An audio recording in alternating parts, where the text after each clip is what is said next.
Саламатсызбы, құрметті көрермен. Бүгінгі Бірлік Хаус студиясының қонағы номер 27 жалпы орта білім беру мектебінің басшысы Тимур Петрович. Тимур Петрович, қош келдіңіз. Қош көрдік. Біз сізді өте жақсы танимыз. Құрметті көрермен, Тимур Петрович Қазақстан Халқы Ассамблеясының жастар қанатының белсенді мүшесі, қазақ тілін жетік меңгерген азамат. Тимур Петрович, ал енді бірінші сұрағымыз, қазақ тіліне қалай келдіңіз? Туған жерім ол Ресей Федерациясы Тюмень облысы бар, онда Излючск деген жер бар. Сол жақтың тумасы болып келем. Негізі тұрып өскен жерім ол Павлодар қаласы, Тереңкөл ауданы, Қызылтан деген ауылда тұрған болатынбыз. Сол себепті сол жақта балалық шақта қазақ тілін меңгердім деуге болады. Жалпы ортамды айтатын болсам, қазақи орта, сол себепті тәрбиемде, сөйлеу мәнерімде барлығын сол жақтан біліп үйрендім деуге болады.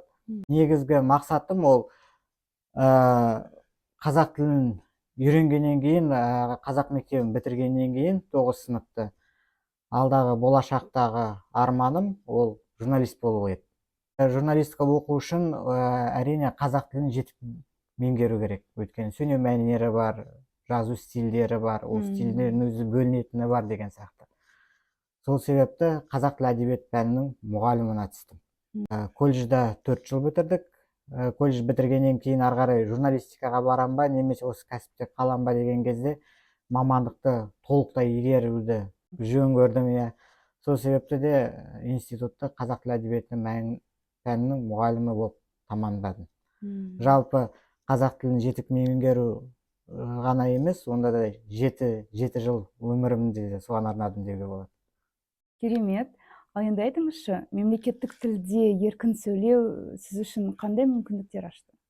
Қай тілді білмесең де, ол аздық етпейді. Қазақ тілін алатын болсақ, ол әрине күнделікті тұрмыста. Мысалы, дүкенге барған кезде, немесе өзімнің жұмысымда айтатын болсақ, мысалы, мектеп басшысы ретінде біз халықпен жұмыс істейміз. Сол себепті 100% еркіндікте. Қорқыныш сезімі болмайды. Мысалы, алдында келген кезде, қазақша кеп сөйлеген кезде, мысалға, еркін түсінесің де, орысша ма, қазақша ма, сол себепті мүмкіндіктер зор. Жақсы, рахмет. Енді Тимур Петрович, қазіргі мемлекет азаматтары әр біреуі өзін патриотпын деп санайды, дұрыс қой? Патриот болу сіз үшін не білдіреді? Патриот болу, ол әрине өзінің отанына деген ыстық сезімнен басталады. Содан кейін өз отанына сен өз жеке тарапынан не бере аласың деген. Мысалға, мен мектепті бітіргеннен кейін журналист болғым келді. Колледжға түскен кезде, практика өту кезде ұстаздықтың не екенін білдім. Балалардың қалай қарайтындығы. Және де жоғарғы оқу орнын бітіргеннен кейін ұстаз болдым. Ең негізгі мақсатым және де патриоттық сезімім ол әрине біздің жас бүлдіршіндеріміз, жас буындарымыз. Патриот болу және де өзімнің басты мақсатым ол өскелең ұрпақты қазақ тіліне үйрету болып келеді. Ол қазақ тілі тіл жеке жүрмейді, мәдениет дәстүрсіз. Әрине.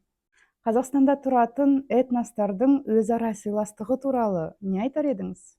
Ассамблея жастары мүшесі болғаннан кейін, әрине біз республика бойынша түрлі конференцияларға барамыз, өзге ұлттар арасындағы, ондағы тіл мәселесін көтереміз, тіл жанашырларымен танысамыз. Ең қуантатын жағдай, қай ұлт өкілі болмасын, корей болсын, қандай ұлт өкілі болмаса да, барлық кіргенде ассалаумағалейкум немесе сәлеметсіздермен басталады. Одан кейін тіл мәселесі сөйлеген кезде өзге ұлттардың қазақ тілінде еркін сөйлесетініміз. Мысалға, Павлодар облысында да олар аз адам емес қой, ондай бар. Ал республикалық деңгейде жиналған кезде ол қандай қауымдастықтың жиналатындығы. Әрине барлығымыз жиналған кезде де әр облыста қалай болып жатыр, қалай істеп жатыр деп осы мәселеден бастаймыз. Қай ұлт өкілі болмасын, біз көп ұлтлы мемлекет болғаннан кейін әрине тату тәтті өмір сүру үшін құр тіл мәселесі ғана емес, олардың өзге ұлттардың дәстүрлерін де сыйлау керек. Әрине. Сол себепті де ондай жиналыстарға жиналған кезде қалай болып жатсыздар, не болып жатсыздар, сіздерде осылай қандай, мысалға кореецтерсіңдер де сіздер жақта не істейді деп осындай сұрақтар қояды да, түрлі қызықты жағдайлар. Сол себепте де тату тәтті өмір сүру үшін әрине сыйластық болу керек ұлттар арасында. Менің жеке ойым. Қызықты сұхбат болып жатыр. Ендігі сұрағымыз, Қазақстанның жетістіктерін қай саладан көбірек байқайсыз? Енді барлық өмірімді білім саласына арнағаннан кейін ең біріншіден көретінім әрине білім саласында. Бірақ та білім саласын өзін жеке алғанның өзінде де цифровизация, мысалға біз жұмыс бастаған кезде қалай болды, қазіргі таңдағы қандай жетістіктерге жетті, ол қазіргі LED экрандар, тач панельдер, сол цифровизация жағынан да дамулар жақсы жүріп жатыр. Жалпы әлеуметтік көмек жағынан да мемлекеттің білім саласына деген қосып жатқан үлесі қандай зор, сол бағанда. Одан бөлек енді әрине ең негізгісі білім саласы.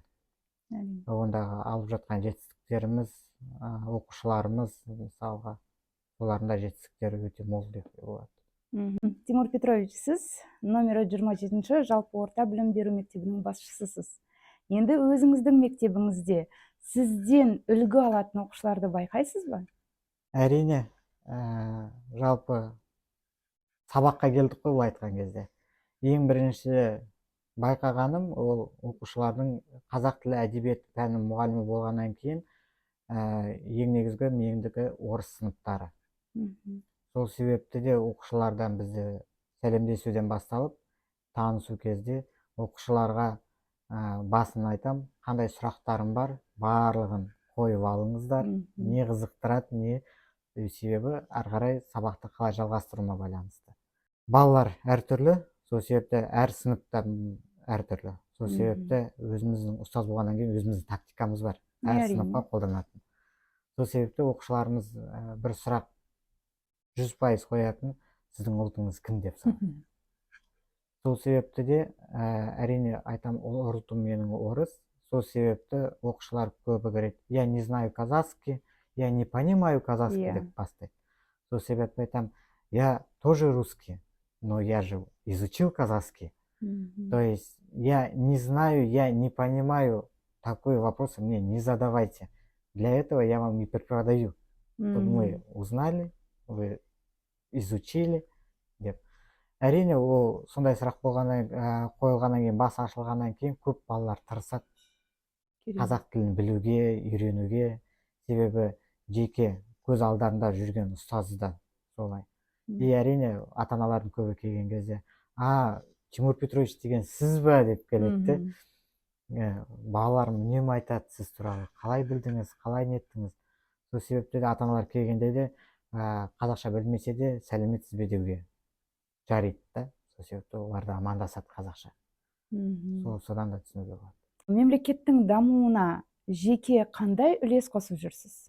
Жеке үлесім қосуым, әрине бірінші білім саласы.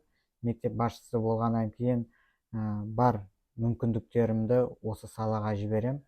Жас буындарымызды патриотты, тәрбиелі ғылып тәрбиелеуіне зор үлесімді қосып жүрмін деп ойлаймын. Егер жеке үлесімді айтатын болсаңыздар, осы ассамблея жастарының мүшесі бола тұра, өзімнің ұлттар арасындағы бірлікке қосып жүрген үлесімді қосуға болатын шығар деп ойлаймын. Керемет, рахмет. Білім саласында да, қоғамның дамуына да үлкен үлесіңізді шынымен де қосып жүрсіз. Бірақ та тағы бір сұрақ көрермендерді қызықтырады деген ойдамын. Бос уақытыңызды қалай өткізесіз? Бос уақыт өте аз. Сол себепті де бос уақытымды отбасыммен көңіл бөлуге тырысамын. Және де тағы да бір жұмыста бос уақыт болса да, мысалға, кітап оқуға көп көңіл бөлемін. Себебі пән мұғалімі болғаннан кейін көп нәрсе ұмытылады, көп нәрсе бітеді. Сол себепті кітап оқуға көңіл бөлемін. Тимур Петрович, сүйікті кітабыңыз қандай сонда? Абай жолының 4 томын оқу. Керемет. Оны жалпы алатын болсақ, ол колледждің кезіндегі ұстаздардан үйрендік. Ол кітапты біз жай ғана оқымай, конспект жазған болатынбыз. Сол себепті де ол оқығаныма да әжептәуір уақыт өтті. Сол себепті көп нәрсе ұмытылады. Сол қазіргі таңда сол кітапты қайта оқудамын. Иә, керемет. Абай жолы роман эпопеясында қазақ халқының салт дәстүрін қазақтың киелі домбырасыз елестету мүмкін емес. Құрметті көрермен, қазағымыздың домбыра күнімен елорда Астана күнінің мейрамдары жақындап келе жатыр. Осы ретті пайдалана отырып, Тимур Петрович, сізден біздің құрметті көрермендерге жүрек жарды тілектеріңізді білдірсеңіз.